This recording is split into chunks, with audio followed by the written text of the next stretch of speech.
গুপ্তেশ্বৰ মন্দিৰ ক'ত আছে আৰু গুপ্তেশ্বৰ মন্দিৰ দেখিবলৈ কেনেকুৱা আৰু ইমান ডাঙৰ ডাঙৰ কাছ থকা পুখুৰী ক'ত আছে আৰু ক'ত গ'লে কেনেকৈ পাব আপোনালোকৰ জানিব ইচ্ছা নাই তো বলক ভিডিঅ'টো আৰম্ভ কৰোঁ hello' everyone welcome back to my channel Manisha vlog mayong এতিয়া সময় হৈছে 11:10 আৰু শাওণ মাহৰ আজি শেষৰটো ৰবিবাৰ আৰু সেইটো কাৰণে গৈ আছোঁ মই এটা শিঙৰিত থকা বহুত ডাঙৰ এটা মন্দিৰলৈ আৰু এইখিনিতে অলপ আগত এটা এক্সিডেণ্ট হৈ গ'ল এই পুলিচবিলাক আপোনালোকে দেখাই পাইছে এক্সিডেণ্টটো বহুত বেয়াকৈ হৈছে আৰু মানুহজনৰ মানে এতিয়া বহুত সংকটজনক অৱস্থাত আছে আৰু যিমান দূৰ মানে গম পাইছোঁ মানুহজনক এতিয়া হস্পিটেলাইজ কৰিছে আৰু এতিয়া গাড়ীত মোৰ লগত আছে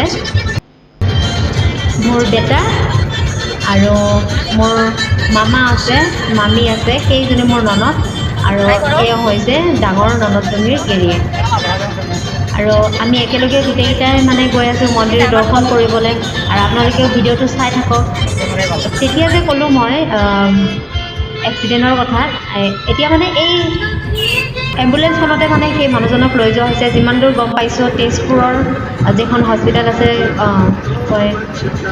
চিকিৎসালয় আছে সেইখনলৈ লৈ যোৱা হ'ব আৰু এয়া হৈছে নগাঁৱৰ ৰূপহীৰ যিখন মানে অভয়াৰণ্য আছে সেইখন অভয়াৰণ্য আমি পাৰ হ'লোঁ নগাঁও পালোঁ আৰু ৰাস্তাত গৈ থাকোঁতে এনেকৈ দেখা পালোঁ মন্দিৰ শিৱ মন্দিৰ ইয়াতে চাওক বহুত মানুহে ইয়াতে পূজা চূজা কৰে আৰু ইয়াৰ পিছতে মানে আমাৰ গাড়ীখন তেল শেষ হ'ল সেইটো কাৰণে আমি তেল ডিপোত সোমালোঁ আৰু ইয়াত চাওক কিমান ধুনীয়াকৈ সজাই পৰাই ৰাখিছে ইয়াতে ইমান ডাঙৰ ডাঙৰ গাড়ী ইয়াতে আমি তেল ভৰাই হৈ গ'ল এতিয়া আমি গৈ আছোঁ তেজপুৰ অভিমুখে আৰু তেজপুৰ পোৱাগৈ নাই তেজপুৰ পাবৰ কাৰণে এতিয়াও 18 কিলোমিটাৰ বাকী আছে আৰু এতিয়া পাই গ'লোঁ আমি ভোমোৰাগুৰি দলং আমি কিতাপত পঢ়িছিলোঁ কলীয়া ভোমোৰা দলং বুলি কিন্তু মই কেতিয়াও দেখা পোৱা নাই যদি আপোনালোকে কোনোবাই দলংখনলৈ আহিছে বা দেখা পাইছে তেতিয়াহ'লে আপোনালোকে ক'ব এনে মই কিতাপত পঢ়িছিলোঁ কলীয়া ভোমোৰা দলং কিন্তু ইয়াতে আহি গম পালোঁ ভোমোৰাগুৰি দলং বুলি কয় এইখন আচলতে দুইটা নামেই হয় চাগে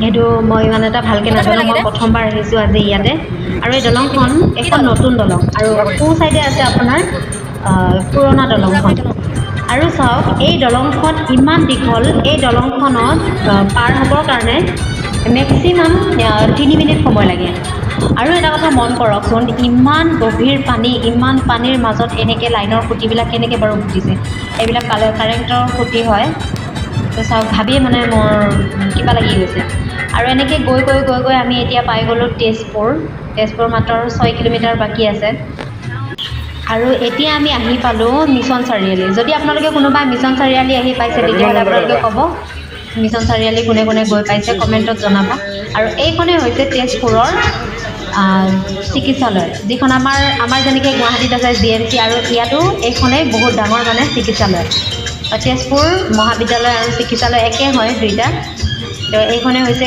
গেট আৰু মানে এনেকৈ গৈ থাকোঁতে বহুত ভোক লাগি গ'ল এনেকৈ ৰাস্তাত এটা পাই গ'লোঁ এখন দোকান বৰলুইত হোটেল এণ্ড ৰেষ্টুৰেণ্ট বুলি লিখা আছে ইয়াতে তো বলকচোন আমি ভিতৰলৈ যাওঁ কেনেকুৱানো কি গোটেইখিনি চাওঁ আৰু আপোনালোকেও চাই থাকক ভাল লাগিব আৰু চাওক ভিতৰটো কিমান ধুনীয়া আৰু এইটো হৈছে ঘৰৰ পোৱালি আৰু এয়া ধুনীয়াকৈ মানে চৰাইবিলাকো কাঠৰে হ'লেও বনাই ৰাখিছে মোৰ বেটাক চাওক কিমান ফূৰ্তিত আছে সি বহুত মানে ফূৰ্তি পাইছে সি আৰু বাহিৰত এইটো জিৰাফ দেখিছিলোঁ সেইটো কাৰণে ভাবিলোঁ বেটাক এবাৰ উঠাই দিওঁ ইয়াতে যিহেতু আমাৰ সিফালেতো নাই এনেকুৱা জিৰাফ বনোৱা আৰু সেইটো কাৰণে ভাবিলোঁ ইয়াতে উঠাই দিওঁ বহুত ভাল পাইছে সি আৰু চাওক ৰেষ্টুৰেণ্টখনৰ ভিতৰত কিমান ধুনীয়াকৈ সজাই পৰাই ৰাখিছে ডাইনিং টেবুলবিলাক বা ছুপাৰ ছিটবিলাক ইমান ধুনীয়াকৈ ৰাখিছে ইয়াতে বহুত মানুহ আহে ইয়াতে আৰু আমাৰ অসমৰ বহুত ডাঙৰ ডাঙৰ আৰ্টিষ্ট বা বহুত ডাঙৰ ডাঙৰ ছিংগাৰ ইয়ালৈ তেজপুৰত খাবৰ কাৰণে আহে সিহঁতে মই যিমান দূৰ গম পালোঁ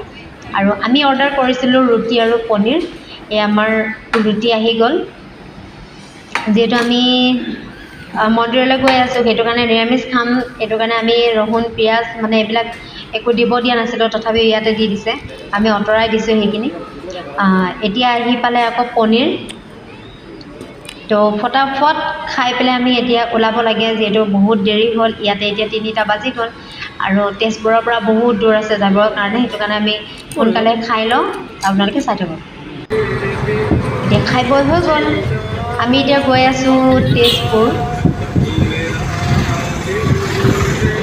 তেজপুৰ পাৰ হৈ আমি পাই গ'লোঁ এতিয়া শিঙৰি। শিঙৰি আপোনালোকে নিশ্চয় নাম শুনিছে। ইয়াতে আছে এটা ডাঙৰ মন্দিৰ, শ্ৰী শ্ৰী গুপ্তেশ্বৰ দেৱালয়। গুপ্তেশ্বৰ মন্দিৰত কোনে কোনে আহি পাইছে সিহঁতে মোক কমেণ্ট কৰি জনাব। আৰু ইয়াতে চাওঁ গুপ্তেশ্বৰ মন্দিৰলৈ যোৱা দুয়োটা ছাইডে, ৰাস্তাৰ দুয়োকাষে ইমান ধুনীয়া পৰিৱেশ, আৰু দুয়োকাষে ইমান ধুনীয়াকৈ চাহপাতৰ বাগান লগাইছে, দেখিলেই মানে মনমোহা হৈ যায়। ধুনীয়া এটা পৰিৱেশ, মোৰ আহি বহুত ভাল লাগিছে। আপোনালোকেও আহক। আৰু যিহেতু এতিয়া বৰষুণ হৈ গৈছে, ধুনীয়াকৈ পাতবিলাক মেলিছে, এতিয়া ধুনীয়াকৈ মানে মানুহ লগাই দিছে, পাতবিলাক ছিঙি আছে, বহুত জেগাত ছিঙি আছে আৰু বহুত জেগাত ছিঙা হৈ গ'ল। চাওক ইমান ধুনীয়া এটা পৰিৱেশ, আপোনালোকেও আহক। মই বাৰে বাৰে কৈছোঁ আপোনালোকেও আহক আৰু চাওক। এতিয়া আমি ৰাস্তাত গৈ থাকোঁতে দেখা পালোঁ এটা মনসা মন্দিৰ। গম পাইছোঁ এই মনসা মন্দিৰটোৰ পিছৰ ফালে যিটো পুখুৰী আছে, সেইটো পুখুৰীটোত ডাঙৰ ডাঙৰ কাছ আছে। তো বলক আমি কাছখিনি চাই লওঁ। তো চাওক কিমান ডাঙৰ ডাঙৰ কাছ। ইয়াতে যদি আপুনি কেতিয়াবা আহে তেতিয়াহ'লে আপুনি চয়াবিন লৈ আহিব পাৰে, বা বিস্কুট বা স্লাইচ, এনেকৈ আপুনি যি পাৰে সেয়া লৈ আহিব। লৈ আহি আপুনি মাত দিব যে ৰাজু। ৰাজু বুলি কোৱাৰ লগতে, ৰাজু ৰাজু বুলি কোৱাৰ লগতে মানে গোটেইবিলাক কাছবিলাক আহি একে ঠাইত থোপ হয়। কিমান ডাঙৰ ডাঙৰ কাছ দেখা পাইছেনে? এটা এটা কাছৰ ওজন প্ৰায় 1.5 মোন 2 মোন এনেকুৱা। মানে চাওক এই কাছটো লৰিব নোৱাৰে, ইমান ডাঙৰ। আৰু ওপৰত চাওক এনেকুৱাকৈ মানে জেলুকনি লাগি গৈছে, আৰু জেলুকনি লগা নিচিনা হৈ গ'ল। তেনেকৈ ধুনীয়াকৈ ওচৰৰ পৰাই খাব দিব পাৰে, বা হাতেদি চুবও পাৰে। মোৰ বেটাকো মই পিঠিত উঠাই দিছোঁ। বেটা পূৰা খোজ হৈ আছে, বহুত ভাল পাইছে সি। মই এনেকৈ পিঠিত উঠাই দিছিলোঁ তাক। যিহেতু তেতিয়া ভিডিঅ' কৰা নহ'ল, ভিডিঅ' কৰা মানে মানুহ গোটেইবিলাকে ভিডিঅ' কৰাত ব্যস্ত। মোৰ মোবাইলটোতে কোনেও ভিডিঅ' নকৰিলে, সেইটো কাৰণে মই সেইখিনি দিব নোৱাৰিলোঁ। বেটা আৰু মই দুয়োটাই মিলিয়ে ধুনীয়াকৈ কেকখিনি খুৱাই দিলোঁ। তো এনেকৈ কাছ চাছ চাই আমি ওলাই আহিলোঁ। এয়া হৈছে গুপ্তেশ্বৰ মন্দিৰৰ এইটো ৰাস্তা। মেইন ৰাস্তাৰ পৰা আমি এনেকৈ 3 কিলোমিটাৰমান ঘৰৰ ভিতৰলৈ সোমাই আহিব লাগিব। আৰু এনেকৈ আহি আহি আহি আহি পাই গ'লোঁ আমি মন্দিৰ। মন্দিৰৰ নিচেই ওচৰতে দেখা পাইছেনে কিমান ধুনীয়া এটা জেগা। দুয়োকাষে খালী জংঘল, হাবি, ধুনীয়া ধুনীয়া গছ, বহুত মনোমোহা এটা পৰিৱেশ। আৰু প্ৰায় আধা কিলোমিটাৰমান দূৰৰ পৰাই এনেকৈ লাইট লগোৱা হৈ আছে, আপোনালোকে আহিলে কেতিয়াবা গম পাব। আৰু ইয়াতে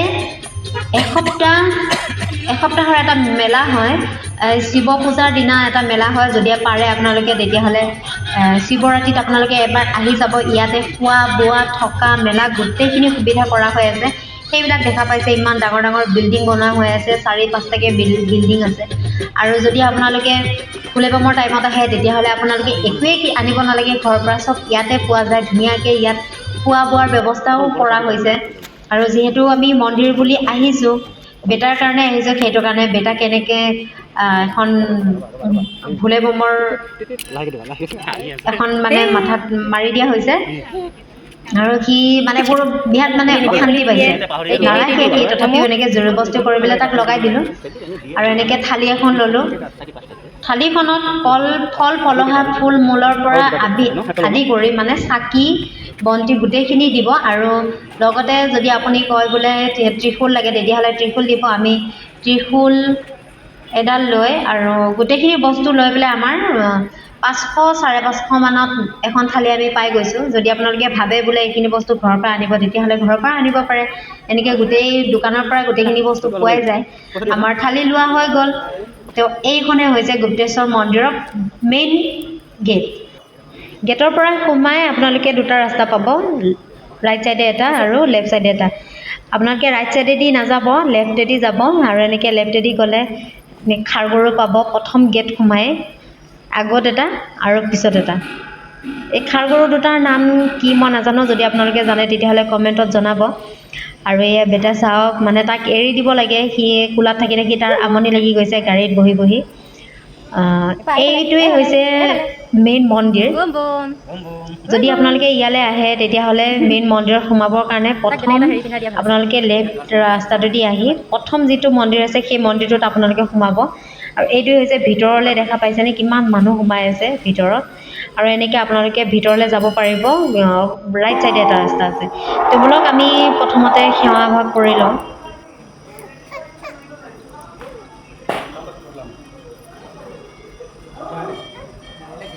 তো সেৱা কৰা হৈ গ'ল। এতিয়া আমি গৈ আছোঁ ত্ৰিশূল য'ত দিয়ে সেইটো মন্দিৰলৈ। এয়া চাওক, ত্ৰিশূল, খালী ত্ৰিশূল। আপোনালোকে এইটো ৰুমত খালী ত্ৰিশূলৰ বাহিৰে বেলেগ একো নাপাব। যদি আপোনালোকে ত্ৰিশূল দিম বুলি ভাবিছে তেতিয়াহ'লে ইয়ালৈ আহি ত্ৰিশূলডাল হাতত লৈ আপোনালোকে 3বাৰ ঘূৰিব, 3 পাক ঘূৰিব লাগে। তো এনেকৈ মোৰ বেটাক লৈ পেহাইকৈ এনেকৈ ঘূৰি আছে আৰু মই সিহঁতৰ পিছে পিছে কেমেৰা লৈ ঘূৰি আছোঁ। তো চাওক, এনেকৈ ঘূৰি ঘূৰি ঘূৰি ঘূৰি 3 পাক হৈ গ'ল। 3 পাক হৈ যোৱাৰ পিছতে এতিয়া ইয়াতে ত্ৰিশূলডাল দিব লাগিব আৰু বহুত মানুহে তাতে দিয়ে। ত্ৰিশূল মানে য'ত থাকে তাত দিয়ে আৰু আমি মানে তাৰ কাৰণে যিহেতু মানে মনত কিবা এটা ভাবি আহিছিলোঁ, সেইটোৰ কাৰণে আমি ইয়াতে দিছোঁ। ইয়াত দিলেও দিব পাৰে বা তাত দিলেও দিব পাৰে, আপোনালোকে য'তে নহওক দিব পাৰে। আৰু এনেকৈ ৰঙা সূতা আনি, ডম্বৰু আনি এনেকৈ ইয়াতে বান্ধি দিব পাৰে। তো এইখিনি কাম আমি কৰিলোঁ। আৰু ওপৰত এটা মন্দিৰ আছে, গণেশ মন্দিৰ। আৰু গণেশ মন্দিৰত গৈ আমি তাতে শলিতা এগছ দিলোঁ। আৰু চাওক, ওপৰৰ পৰা তলত মানে কিমান ধুনীয়া দেখা পায়, মেলাৰ নিচিনা দেখা পায়। আৰু ইয়াতে আছে এটা সৰুকৈ, বেছি ডাঙৰ নহয়, লিংগ এটা আছে। ইয়াতে আপোনালোকে গাখীৰ ঢালিব পাৰে। আমি ভৰি ধুব গৈছিলোঁ আৰু আহি পেলাই চাইছোঁ যে বেটাক মানে বেলেগে কোলা লৈ আছে। যাকে দেখে তাৰ কোলাতে যায়। আৰু এইফালে চাওক, এটা কিমান ধুনীয়া ভোলা বাবাৰ এটা মূৰ্তি আছে। ইয়াতে আপোনালোকে ধূপ জ্বলাব পাৰে এনেকৈ। আৰু এনেকৈ চাওঁতে চাওঁতে বহুত ৰাতি হ'ল আৰু ৰাতিটো তাত যেনে তেনে থাকি ৰাতিপুৱা 4টা বজাত উঠি পানী চানী ঢালি আমি এতিয়া ঘৰমুৱা হৈছোঁ। আৰু এয়া চাওক, ৰাতিপুৱা 4 বাজিলে এতিয়া। বহুত মানে ভোলে বমৰ মানে যিমানবিলাক গাড়ী আছে, গাড়ীবিলাকে ইয়াতে খোৱা বোৱা গোটেইখিনি সুবিধা ইয়াতে কৰা হৈছে। ৰাস্তাৰ ইফালে সিফালে 2টা ছাইডে বহুত মানুহে ইয়াতে খিচিৰিৰ পৰা পায়স, যোনে যি পাৰিছে তেনেকৈ মানে খোৱা বোৱাৰ ব্যৱস্থা কৰে। বেটা টোপনিৰ পৰা উঠি গ'ল, সি এতিয়া কান্দি আছে। তো ফ্ৰেণ্ডছ, আজি ভিডিঅ'টো ইমানতে সমাপ্ত কৰিছোঁ। যদি ভিডিঅ'টো ভাল লাগিছে তেতিয়াহ'লে লাইক, কমেণ্ট, শ্বেয়াৰ কৰিব। আৰু যদি আপুনি প্ৰথমবাৰৰ কাৰণে ভিডিঅ'টো চাইছে তেতিয়াহ'লে ছাবস্ক্ৰাইব কৰিবলৈ নাপাহৰিব। এনেকুৱা ভিডিঅ'বিলাক আপোনালোকে চাই থাকিব, পিছত পাই থাকিব। তো ফ্ৰেণ্ড, আজিলৈকে বাই বাই, টাটা।